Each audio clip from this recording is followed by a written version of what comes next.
Bienvenue en Suède, dans la ville de Norrköping, tout au sud du pays. Je suis venu ici dans cette ancienne cité industrielle pour une raison bien précise. J'aurais pu venir simplement par curiosité, pour goûter le meilleur restaurant coréen du coin, ou partir à la recherche du cannelboula parfait. Mais non, si je suis là, c'est pour toute autre chose.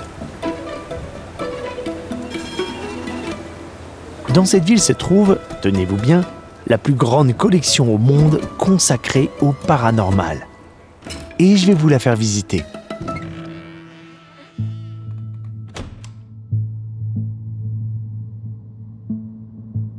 Pour vous faire découvrir cet endroit, j'ai rendez-vous avec un homme, Claes Svahn, l'un des fondateurs du lieu. Un passionné absolu qui consacre sa vie à documenter l'inexpliqué. Et à peine arrivé qu'il me parle déjà d'un cas étrange survenu non loin d'ici. Thomas is showing you here one of the most interesting cases. It's happened just a couple of miles from here. We don't know the exact date, but it happened in September 1989 when his daughter and her mother were out traveling by car. And suddenly they saw this huge object, like a classical flying saucer, up over the treetops. So they stopped the car and took a real good look at it for quite a long while. And after that it just flew away over a small lake nearby. And we tried to knock doors and talk to people many years afterwards, trying to find other witnesses, but it was really too late. We did get some stories, but nothing that could really give us an explanation to it. So we don't know. It's a classical UFO case. À première vue, on pourrait se dire « Ok, encore des mecs perchés qui délirent sur des histoires de science-fiction ». Sauf que non, Claes Svahn est un journaliste suédois réputé, reconnu pour son sérieux et sa rigueur. Pendant des années, il a travaillé pour l'un des plus grands journaux de Suède, où il s'est forgé une solide réputation d'enquêteur minutieux. Mais en parallèle, Claes s'est passionné pour un domaine bien particulier, le paranormal. Il est aujourd'hui l'un des fondateurs du projet Archives for the Unexplained. Des centaines de documents, d'enregistrements, de témoignages, classés, archivés et soigneusement triés. It looks like Fox Mulder office. Yeah, this is the real X-Files, you know. It is. Dans cette collection, on y trouve beaucoup de choses autour des ovnis, des documents, des photos, des vidéos et même des objets, mais pas seulement. Il y a aussi d'autres thématiques qui nous intéressent très souvent sur cette chaîne YouTube. We have 4 people on the board and a lot of volunteers who work with cataloging, preserving, saving stuff from all over the world. With our own money, we are not getting any grants, so we do it really from our own purses. Cette incroyable collection est répartie dans plusieurs sous-sols, chacun classé par thématique, par affaire et par époque. Alors ça, je vous jure, on se croirait littéralement dans les archives secrètes de X-Files. Et pour commencer, on va suivre Claes et il va nous présenter les différentes choses qu'on peut trouver dans sa collection. So this is the Hillary Evans library. Hillary was a good friend of ours. He was a very prolific writer about ghosts and UFOs. He was very knowledgeable, very respected. And just before he passed away, he donated all his stuff to AFU. So I should say maybe 65–70% of everything in here is from his library. The rest we have assembled after that. But most of the stuff here are about ghosts, apparitions, the supernatural, the paranormal. J'avais jamais vu autant de livres concentrés sur les fantômes. Il y en a partout. Tout ça là, c'est sur les fantômes. Partout, partout. Donc si j'en prends un au bol, hein, comme ça par exemple, tu l'ouvres et en fait, il y a plein d'histoires, tu vois. Bon, il y a des photos un petit peu... comment expliquer ça? Des photos... qui laisse un petit peu à désirer, mais c'est surtout des choses historiques et tout, des explications. Enfin, il y a de tout. There you have some ectoplasma, and I mean, those are created by a medium,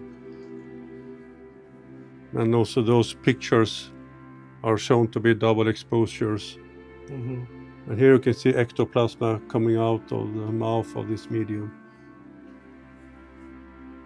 Apparitions of the Virgin Mary, and she appears in front of people who believes in her.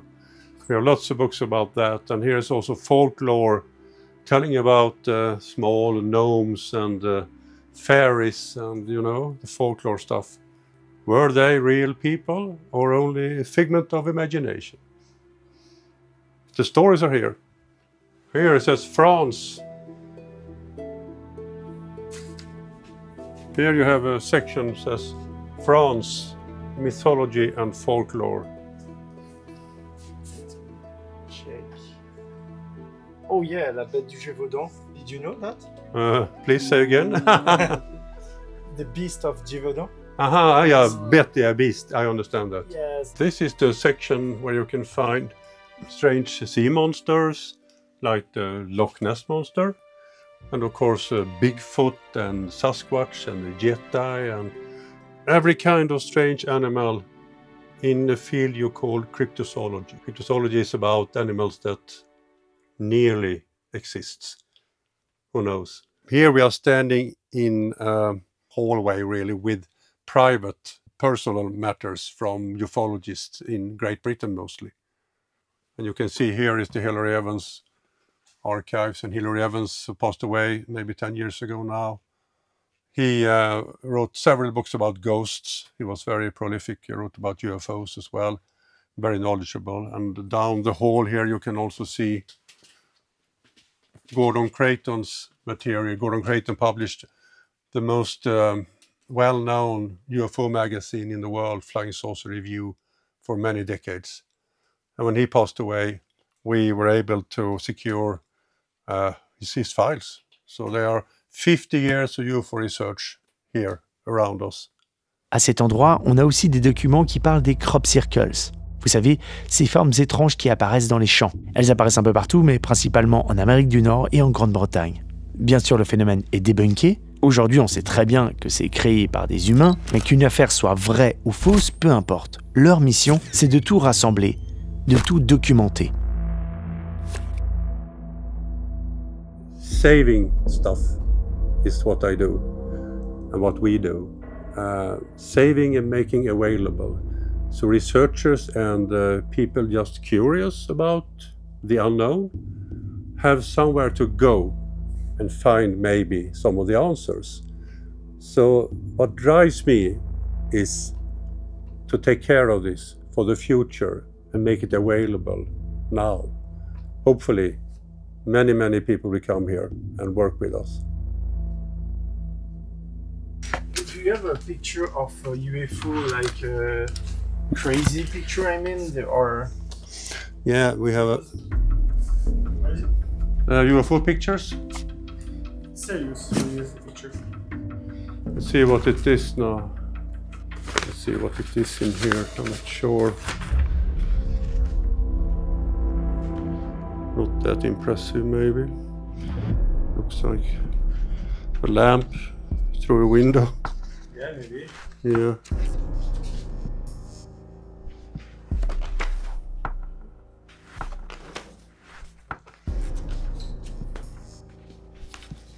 See. Okay. Yeah.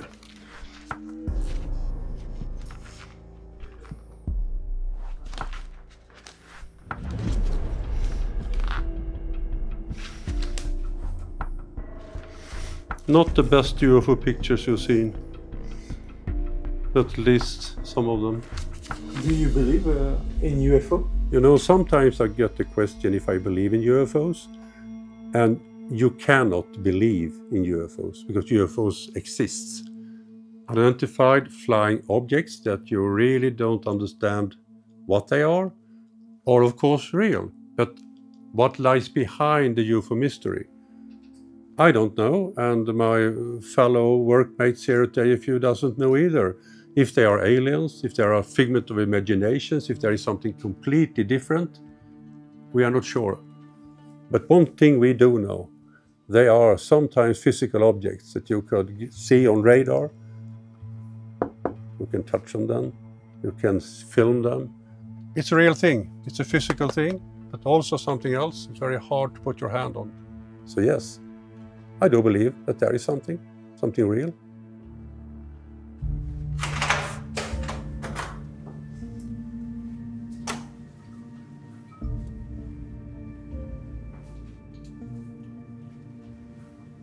This is the police jacket which was worn by Alan Godfrey in 1980. He was looking for a group of cattle who had vanished during the night. So he was traveling in his police car and he couldn't find the cows. They were not there. But when he turned up to a very big road, suddenly there was this object, a really flying saucer, rotating in front of him. So he stopped his car and he was taking a pamphlet out of his glove compartment and trying to draw what he saw. And suddenly it was a big bright flash and he found himself driving on the other side of the object. But later, during hypnosis, he told a different story. He was sucked out through the windshield aboard this object. And there he met this huge creature and some smaller ones. And then his memory stops every time. And at this encounter, he wore this police jacket. So maybe this has been aboard a flying saucer from another world. Who knows? I can touch or?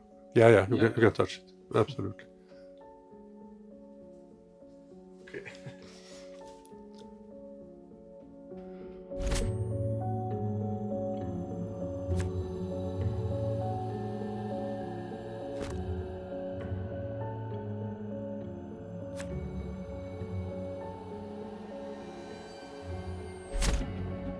It's a very good condition. It's still pristine and like never worn. And when a UFO group is folding, we are trying to be there and saving their stuff. And this was the oldest UFO group in the world. It went defunct, say, 20 years ago. So I went there and I saved their files. British Flying Saucer Bureau. Yeah, they did a good job at their time, but now they are gone and the stuff is here. It's a magazine called Fortean Times, which is the most prominent magazine about the unknown today. We have their files here. So you can see here folklore, strange tales, cults and conspiracies. And those are newspaper clippings. Tens of thousands of newspaper clippings. You told me you saw UFO or you saw strange thing in the sky. Can you explain that or it's too long? No. You can decide if afterwards. It takes 2-3 minutes to tell. 3 minutes maybe. Is it I have time. Yeah. I'm an amateur astronomer. I've been out so many hours looking at the stars, but I've never been looking for UFOs. But one instance in November the 5th, 1995, I was traveling by car together with my wife, Anneli, and it was in the middle of the night, 12 o'clock. We were just passing into our small community outside Stockholm, and two men were standing there at the bus stop waiting for the last bus. One of the men was pointing up in the sky, and the other guy was looking at something. So I asked Anneli, because I was driving, can you see what they are looking at? No, she said. She leaned forward, but no, I can't see what they were looking at. So we passed them, and we were only a couple of 100 meters from our house. So I parked the car in the garage. We went out, we locked the doors, and we started to look around to see if we can see what they were looking at. And I was looking up to Gemini and Castor and Pollux, the stars in Gemini. And suddenly, out of the darkness, like that, 3 illuminated plus signs like this appeared out of nowhere, flying over us. And Anneli saw it immediately. I shouted, but she saw them. They were so clear, so big. And they flew over us and over our house. So we ran around the corner, and we could see them flying over our neighbor's house and vanishing at the distance. And I said to Anneli, I was head of UFO Sweden, I still am. Don't talk about this. We go inside. You sit in the kitchen. I sit in that room. Here is a form fill it out, make the drawings, write what you did see. And I did the same. And after that, we compared notes. And after that, I put an investigator into this, but he never found an explanation to it. Okay, it's short and it's perfect. Yeah. And after that, you never saw again. Okay. No. The sound or no sound, nothing. You know, it was all silent. They were very sharply defined, but they were illuminated in some way, or you can see it was light inside of them, not from the city. But you couldn't hear a thing, just suddenly appearing like that. They should have come from the horizon, but they didn't. They just came out of the darkness. Je vous l'ai dit, l'idée du projet, c'est de réunir toutes les pièces qui concernent les affaires étranges.